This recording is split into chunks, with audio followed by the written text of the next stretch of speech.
Hello DElEd first year students. आज से आपकी सोशल साइंस सामाजिक विज्ञान का रिवीजन स्टार्ट हो रहा है। तो जैसा कि आप जानते हैं कि आपका क्लास में इसका सिलेबस कंप्लीट हो चुका था और इसका रिवीजन भी हो चुका था। तो आज से हम ऑनलाइन क्लास के माध्यम से आपका एक बार पुनः रिवीजन इसका स्टार्ट कर रहे हैं। तो आज हम सबसे पहले इस रिवीजन के अंतर्गत सामाजिक विज्ञान का अर्थ और उसकी प्रकृति के बारे में अध्ययन करेंगे। Nature of social science and meaning of social science. तो छात्रों, जैसा कि हम जानते हैं सामाजिक विज्ञान के अर्थ या उसके संप्रत्यय को समझने के लिए सामाजिक विज्ञान क्या है। सामाजिक विज्ञान एक ऐसा विषय है जिसके अंतर्गत हम समाज से जुड़े हुए हर एक पहलू के बारे में अध्ययन करते हैं। छात्रों, हम लोग ये जानते हैं कि जो सामाजिक विज्ञान का क्षेत्र है या उसके अर्थ को समझने के लिए, उसके संप्रत्यय को समझने के लिए अगर हम लोग देखें तो ये अत्यंत व्यापक है। इस संसार में देखा जाए तो कोई भी ऐसा विषय नहीं है, कोई भी ऐसा क्षेत्र नहीं है जो समाज के अंतर्गत नहीं आता है। तो जिस भी क्षेत्र का, जिस भी विषय का हम लोग अध्ययन करते हैं वो उसका सभी का प्रभाव समाज पर पड़ता है। तो देखा जाए तो सभी विषय जो है वो सामाजिक विज्ञान के अंतर्गत आते हैं, सामाजिक विज्ञान को प्रभावित करते हैं, समाज को प्रभावित करते हैं, सामाजिक विज्ञान को प्रभावित करते हैं। इस प्रकार से जब हम इन सब चीज़ों के बारे में अध्ययन करते हैं तो वो कहीं ना कहीं सामाजिक विज्ञान का ही अध्ययन होता है। तो अगर हम लोग एक व्यवहारिक परिभाषा के रूप में इसको अगर हम लोग देखें तो हम ये कह सकते हैं कि समाज में मानव संबंधों का आपस में अध्ययन करना सामाजिक विज्ञान का अध्ययन कहलाता है। समाज में जो मनुष्य होते हैं उनकी एक महत्वपूर्ण भूमिका होती है, उनके आपसी अंतर संबंध होते हैं, उनका जीवनचर्या, उनका रहन सहन, उनकी संस्कृति, उनका समाज, उनका जो भी उनसे जुड़े हुए जो भी चीज़ें होती हैं वो सब समाज के अंतर्गत उसका वो निर्वहन करते हैं, उसके अनुसार जीवन जीते हैं। और इन सब चीज़ों का अध्ययन जब होता है तो वो सामाजिक विज्ञान के अंतर्गत कहलाता है। तो यहाँ पर हम ये कह सकते हैं कि सामाजिक विज्ञान मानव समाज का अध्ययन करने वाली एक शैक्षिक विधा है।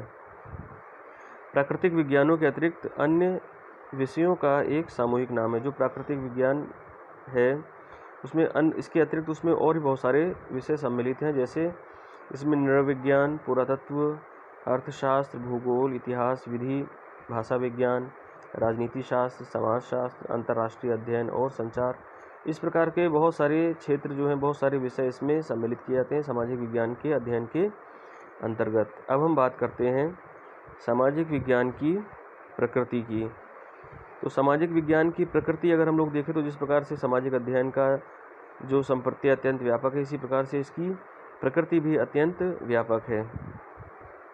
इसमें बहुत सारे विषयों को सम्मिलित किया जाता है, लेकिन अगर हम लोग देखें तो कहीं ना कहीं एक यह विडंबना ही है कि जब एक क्लास में एक शिक्षक सामाजिक अध्ययन का अध्यापन कार्य कर रहा होता है या सामाजिक विषय को, सामाजिक विज्ञान को एक सब्जेक्ट के रूप में जब वो स्वीकार करता है तो उसके मस्तिष्क में एक धारणा रहती है और वही चीज़ वो आगे फॉरवर्ड भी करता है कि जो कुछ मुख्य विषय जैसे हिस्ट्री, ज्योग्राफी, इकोनॉमिक्स, सिविक्स, यही जो है इन विषयों को आपस में मिला करके सामाजिक विज्ञान बनता है। जबकि अगर वास्तव में देखा जाए तो सामाजिक विज्ञान या सामाजिक अध्ययन जो है वो इसकी प्रकृति जो है वो अत्यंत व्यापक है। सिर्फ इन 4 विषयों को जोड़ करके एक विषय के रूप में हम इसको समझें, यह जो है वो उचित नहीं होगा। यह एक संकुचित मनोधारणा का उदाहरण होगा, यानी कि सामाजिक विज्ञान जो है वो अत्यंत व्यापक है। सामाजिक अध्ययन जो है उसका क्षेत्र, उसकी प्रकृति जो है वो बहुत ही व्यापक है। तो समाज में सदैव परिवर्तन होते रहते हैं। अगर हम देखें तो आज से 10 साल पहले, 20 साल पहले जो स्थिति समाज में थी वो आज उसमें बहुत सारे परिवर्तन हो चुके हैं और हम इस सामाजिक परिवर्तन को हम समय के आधार पर समझ सकते हैं।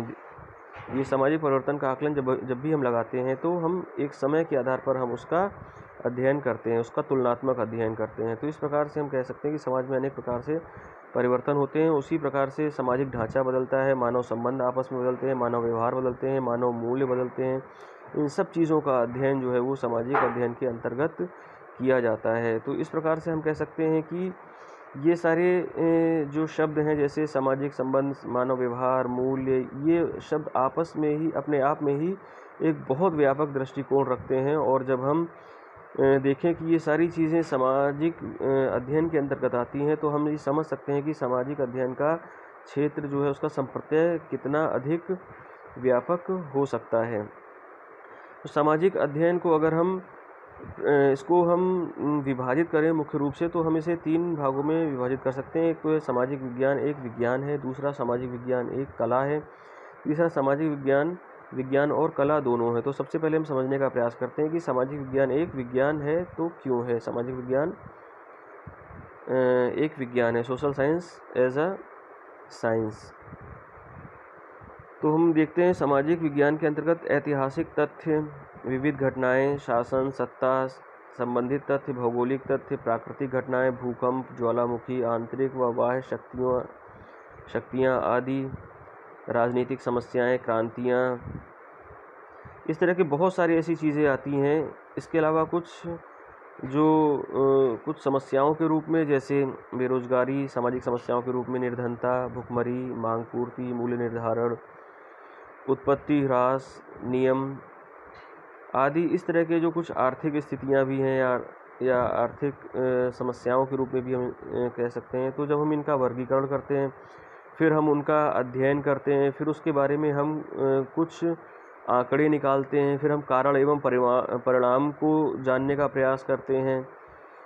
इसके आधार पर फिर भविष्यवाणी की जाती है। तो ये एक साइंटिफिक प्रोसीजर होता है, ये एक वैज्ञानिक प्रक्रिया के अंतर्गत की जाती है। तो कहीं ना कहीं जिस प्रकार से साइंटिस्ट जो होते हैं वो जब किसी भी चीज़ के बारे में अध्ययन करते हैं, तो उसके आधार पर वो भविष्यवाणी अपने हिसाब से अपने अध्ययन के अनुसार करते हैं। तो अगर हम देखें तो समाज का अध्ययन करना और फिर समाज से जुड़ी हुई चीज़ों के बारे में भविष्यवाणी करना, ये एक वैज्ञानिक प्रक्रिया के अंतर्गत आने वाली पद्धति है। तो इस प्रकार से हम कह सकते हैं कि सामाजिक विज्ञान एक विज्ञान है। अगर हम उदाहरण के तौर पर देखें तो जो प्रेजेंट टाइम पे एक समस्या पूरे संसार में चल रही है, जो कोरोना महामारी चल रही है, इसका भी हम देखते हैं कि सामाजिक समस्या है। ये भी जो है वो समाज को प्रभावित कर रही है। और समाज का मतलब यहाँ पर जैसे कि देश दुनिया के सभी राष्ट्र, सभी प्रदेश, सभी राज्य जो भी हैं, वो कहीं ना कहीं समाज से ही मिलकर के ये बने होते हैं।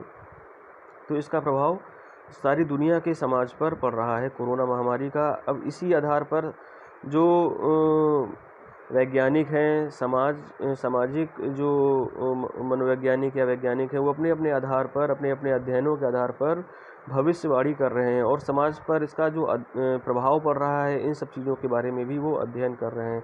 तो ये प्रेजेंट टाइम की एक प्रॉब्लम है, एक महामारी, एक बहुत बड़ी समस्या है। इसको भी हम इसके उदाहरण के रूप में ही समझ सकते हैं कि सामाजिक विज्ञान जो है वो एक विज्ञान है। अब अगर हम इसी आधार पर, इसी उदाहरण के आधार पर हम देखें, तो हम जो अगला हमारा बिंदु आता है, सामाजिक विज्ञान एक कला है। तो हम सामाजिक विज्ञान एक कला, अब जो हम इसी उदाहरण को इसमें भी सेट करते हैं कि जो कोरोना महामारी है, इसके बारे में हमने बताया कि किस प्रकार से इसको विज्ञान के रूप में प्रदर्शित किया गया है।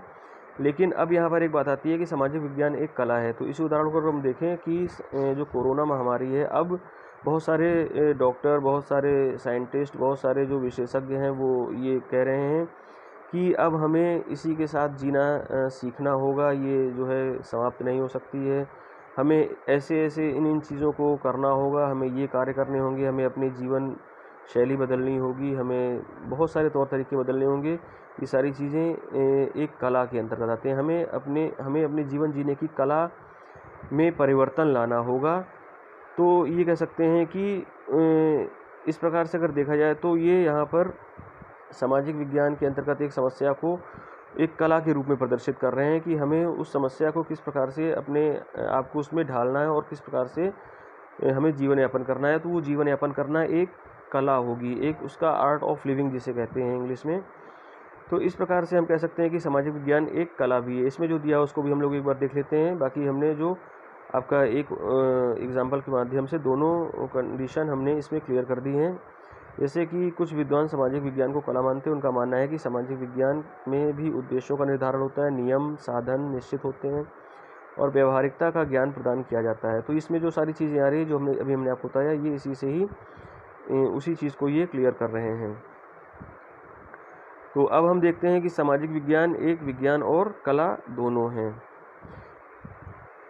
तो आज के समय में अधिकांश विद्वान इस बात को स्वीकार करते हैं कि सामाजिक विज्ञान ना तो प्योरली जो है वो एक साइंस है यानी कि विज्ञान है, और ना ही प्योरली जो है वो एक कला है, वो दोनों का मिश्रित रूप है। इसमें तथ्यों का विश्लेषण होता है, इसमें कार्य करने की प्रणाली का जो अध्ययन किया जाता है, इसमें कारण और परिणाम का संबंध होता है। इस हिसाब से देखा जाए उसका सामान्यीकरण, उसका जनरलाइजेशन किया जा सकता है। तो इस हिसाब से देखा जाए तो ये वैज्ञानिकता को प्रदर्शित करता है। इसके अलावा जो सामाजिक विज्ञान मूलतः मानव का अध्ययन है। मानव विश्व के विभिन्न भागों में बसे हुए लोग हैं, उनकी अपनी अपनी जीवनचर्या, उनकी अपनी अपनी संस्कृति है, उनका अपना अपना समाज होता है, उनका जीवन जीने का तरीका होता है, उनकी अपनी राष्ट्रीयता, अपनी देशभक्ति, अपनी भावनाएं, उनकी अंतर्राष्ट्रीय भावनाएं, इस प्रकार की बहुत सारी ऐसी चीज़ें होती हैं जो कि कला से संबंधित होती हैं। तो इस प्रकार हम कह सकते हैं कि सामाजिक विज्ञान जो है वो विज्ञान और कला दोनों है।